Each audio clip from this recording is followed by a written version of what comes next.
Oh, yes, that's more like it, isn't it? Attacking-wise, Coventry looks some of the best in the league. Are there still questions, though, about them defensively? We're going to find out as we ask Jay, Tom and Joey once again on Where Sky Blues Walk.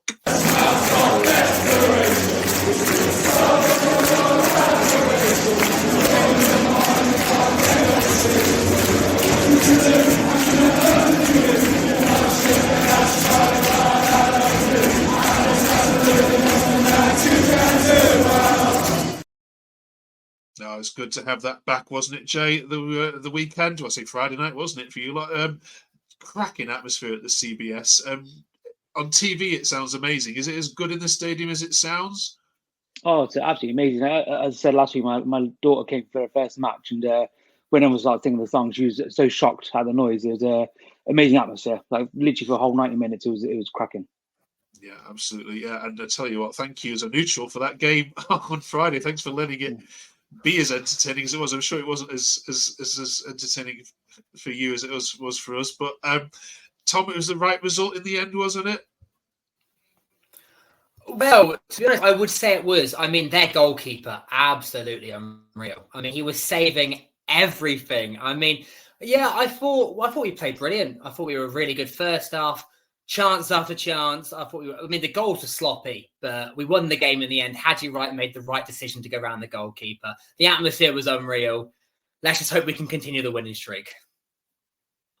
Okay. Cheers for that, Tom. Joey, you look pretty good in attack, don't you? That front four, Mark, is going to do some serious damage this year, I think. And also the subs that came on. I think something that we've really struggled with in seasons gone by is depth. Pulling off key players such as Sakamoto and Sims. And who do you pull on? And then you go and pull on Efron Mason-Clark and Brandon Thomas-Asante. It's silly. Yeah, it's good to watch Hadji Wright back, isn't it, Jay? I mean, he's obviously struggled a bit, obviously with coming back from the injury he had, but he's going to look even sharper than he did. And actually, I think he looked pretty good. But pleased for him for his goals. All night he was phenomenal. He was their right back's probably a nightmare still today. I'd imagine he was twisting and turning all over the place. Could have got about 4 or 5 goals. He was bang up for it. He even said after the match he was a bit tired because his first 90 minutes since the end of last season. He went away with the USA, didn't really play. But he was honestly, he was amazing to watch in live action. He was top notch. Okay. Tom, who is your man of the match? I have 2 to choose from, to be honest. So you could say Milan.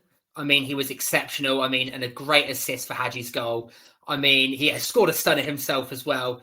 1v1, he is absolutely brilliant. One of the best right backs, if not the right back in the league. But you can also say Hadji get man of the match as well for scoring the winner and also scoring the amazing header as well. But brilliant performance from both of them. All of the lads, really, but them two in particular. Okay. We have to focus on the negatives, though, Joey. Defensively, against Stoke, we obviously asked you some questions. What's going on at the back for Coventry at the moment? We laugh about it, but against better teams, you'd have thrown away points there, wouldn't you? Yeah, they'd have put us to the sword. I think I don't know what it is. I can't seem to put my finger on it. There seems to be a couple of lapses in concentration. I think I tweeted about it last season. I thought we looked really passive. We let teams push us right into the box. And just sort of passive on the edges as well. We're terrible at defending crosses. I think we have been last year. I don't know how many goals we conceded from crosses last year, but it was a phenomenal amount. And then those 2 again from crosses. One arguably from the free kick. The ball bobbles, it bounces. The next one, we'll talk. Are we going to talk about referees? I don't know. We can do if you want. We'll maybe talk about referees. I thought there was a foul leading up to it, but again, ball goes in the box, switch off, lapse concentration, and the ball's in the back of the net, and it's 2-2. And I'm not entirely sure what's going on. I think football-wise, we can play well out from the back, but defensively, we just look really passive at times. And yeah, good teams are really going to capitalize on that unless we tighten up, I think. Jay, is this an issue for the training ground or for the transfer window? Well, a bit of both, really. I've said all summer we need an experienced centre back to come in. The defenders we've got really like them: Thomas, Lakbodia, Binks, Kitchen. But it's the same four that we had last season, and we had these same problems last season. I was looking back at some results, and we had obviously fantastic run from November to end of February, really tight defence. But then from March onwards, we really had a lot of problems, and from March onwards, we had two clean, including the two games this season. We've had 2 clean sheets in 13 matches, which is not fantastic. Conceded 22 goals in those 13 matches, which is about 1.69 goals per game. And the 2 clean sheets we had were against Rotherham when we beat them 5-0. And obviously, Rotherham were not fantastic that season, and Blackburn. And I was listening to Claudio on his show before jumping on here, and some people were saying about when we get Sheaf back, it'll be back to normal. But out of those 13 matches, Sheaf played 9 of those. So he's not going to be the miracle that saves us defensively. So I really think we need, as well as one more midfield player, I think that experienced defender is going to be very, very key for us. And fingers crossed we do bring one in the next couple of weeks. Tom, I'll come to you and ask you about referees. How do you rate the referee's performance? I mean, a bit, I don't know. I mean, we had some decisions go our way, but their second goal, you could argue it could have been offside. It was very close. But then I saw a video surfaced online after the game where one of their players nearly took Milan's head off twice. It was right in front of the linesman, and he nearly took his head off twice, and I couldn't believe he missed it. So pretty shocking in that department. But yeah, not great. It's not great refereeing in this league. But I couldn't believe that video of Milan. It was shocking. Shocking. All right, Joey, Coventry got double vision at the moment because you've already beaten Bristol City to progress into the Carabao Cup. We'll talk about the Bristol City game this weekend. Your opponents in the Carabao Cup will be Oxford again in a couple of weeks' time. Did you learn anything about Coventry in the Carabao Cup game? That substitutions work and use substitutions. I think that was the biggest takeaway for me. And if you want to cup run, put a good team out. That was the thing I learned. Okay, fair enough. Let's get our Bristol City fan in and let's talk about the next game, shall we?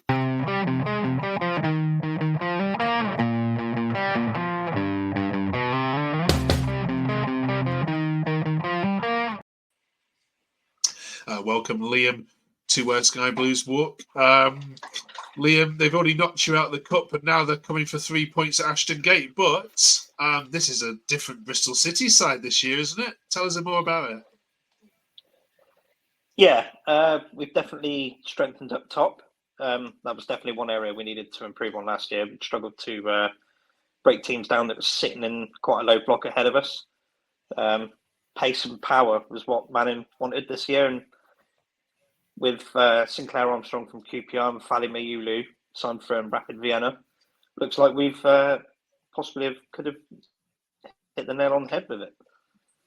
Yeah, you've got some powerhouses up front. Will Manning be brave and play them both together, or is this still likely to be one up top? I mean, you've just heard how there's an issue in central defence for the Coventry lads. Is it? Do you think he might take advantage of that and try 2? No, not at all. He definitely favours the one up top, playing the 10 in behind 2 wide men.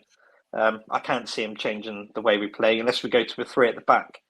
But at the moment, I can't see that happening either. But no, it'll be either Mayulu or Armstrong starting on Saturday. I can't see both of them playing at the same time.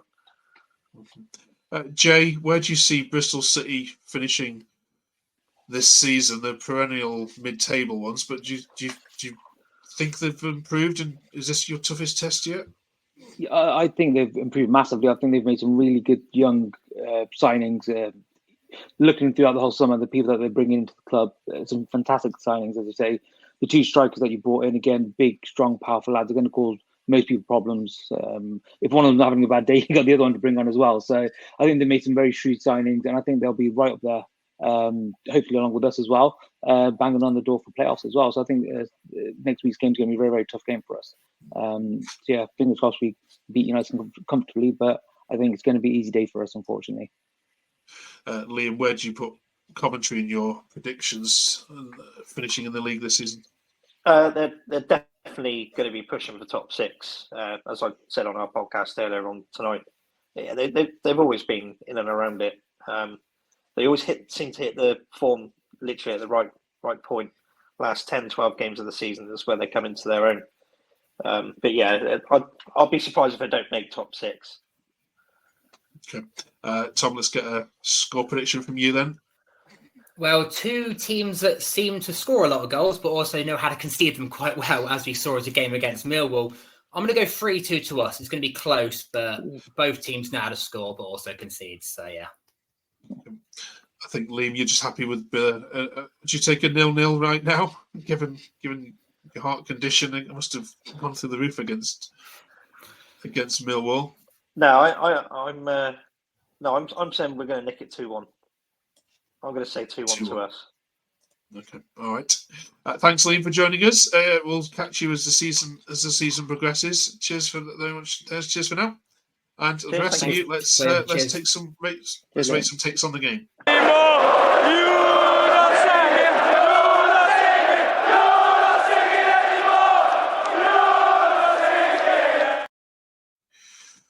Fantastic performance, City. Tidy up the back, please. 2 sloppy goals nearly cost us there, but a cracking 3 points all the same. We scraped past Oxford at home. Not good enough.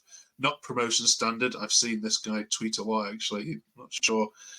That's a genuine message there. I want to ask you about Dan Masters' points on here, though, Joey. Milan is one of the best right backs in the UK. You can't leave Hadji out. Binks is our best defender. Redoni is mustard, but went quiet when it got tough. And Torp is not good enough at this level. Lots to unpack there. What do you agree with? What do you disagree with? What about this Torp conversation? I agree with... Sorry, Mark. Yes, sir. I agree with the first 4. I don't think I agree with the 5th one. I think Torp has huge amounts of potential. I think he is... Yeah, I think he's going to be a long-standing member of this club.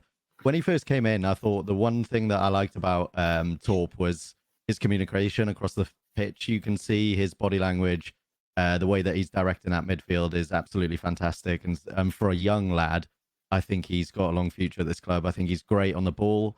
I'm not sure about his fitness currently. I think there was questions about injury over pre-season, and I'm not necessarily sure he's 90 minutes fit yet. But once he's sort of fit and firing, I think he is going to be some player. Okay, Jay, do you agree with that? Do you understand why Torp's getting a little bit of criticism or not? Yeah, he's obviously signed him in January. He picks up a little niggle every now and then, so he hasn't had a consistent run in the team at the moment. And with Sheaf out, then there's a lot of sort of spotlight on that centre midfield position. But as Joey said, I'm with him. I think he's a very, very talented player.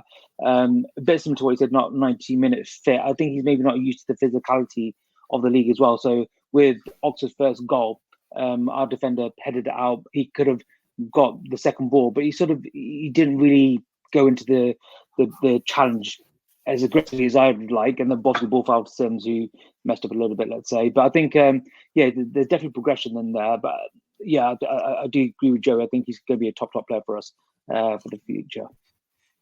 All right. Last week we were talking goalkeepers. This week, as promised, we're talking central defenders. As you've all already alluded to, this is an area of a little bit of concern. Let's get Tom. You can have first dibs at this one then.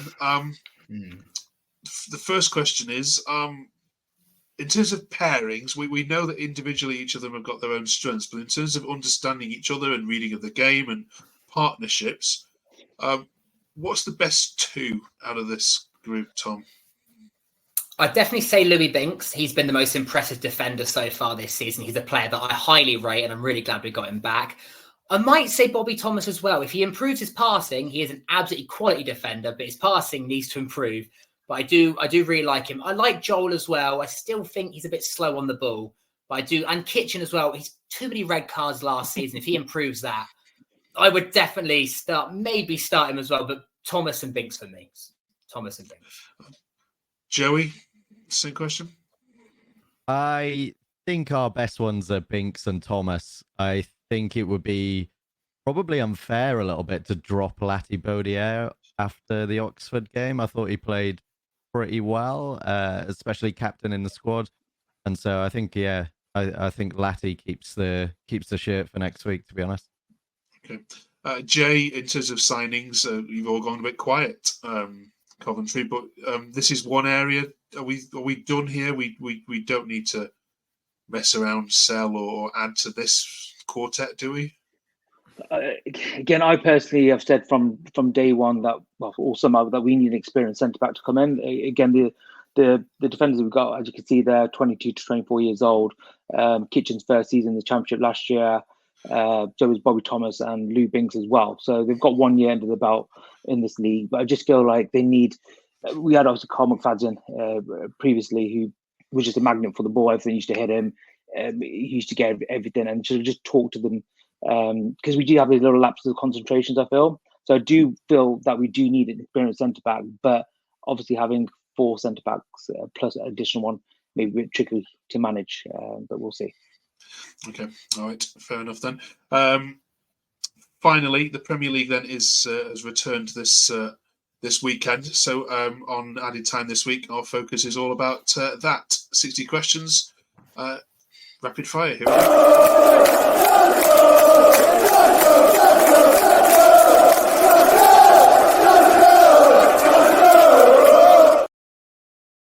All right, 1 word or 2 word answers only, if that's okay. Tom, who's going to win the Premier League? Boring Man City. Okay, fair enough. Joey, who would you like to see come down? Oh, Leicester. Okay. Jay, who is going to come down through rather than who you want to come down? Leicester and Saints, I think, will be the 2 that will come down, plus maybe one of the usual, but Everton maybe, I think. Okay. Tom, you experienced VAR, obviously, your Wembley trips. Would you want VAR in the Championship full time? For me personally, no. No. Okay, Joey, same question. No. Full house, Jay? I'm going no as well. Hate it. Good stuff. And finally, Tom, then, if Coventry were promoted to the Premier League this season, which 2 of the teams would you like to take up with you? Luton, because we always seem to get along quite well with Luton now because of the playoff final. And for some reason, I quite like QPR. So QPR, but I can't really think of another one. But I'll go QPR. I like them. Fair enough. All right. Very random choices, but we'll let you have them. All right, fellas. Well, enjoy your trip to Bristol again, and then we'll catch you back here next week for the final game of this little run before we have an international break. Cheers so much for joining us. If you haven't yet subscribed, then please do so. You know the button, press. There's lots of Coventry content out there. Go and watch Sky Blues TV, which of course Claudio is currently hosting as we record this. But we are the quickest and most compact review of Coventry that you'll find on the internet. I'm very grateful for you to have these 3 fantastic people alongside us. Do go and follow Tom at Tom Upto, and I'm not going to repeat those numbers. You can see them on the screen there. Go and follow Joey at Mavi TV as well, and also look out for Jay at Sky Blue Jay on Twitter. Thank you all very much. We'll see you next week.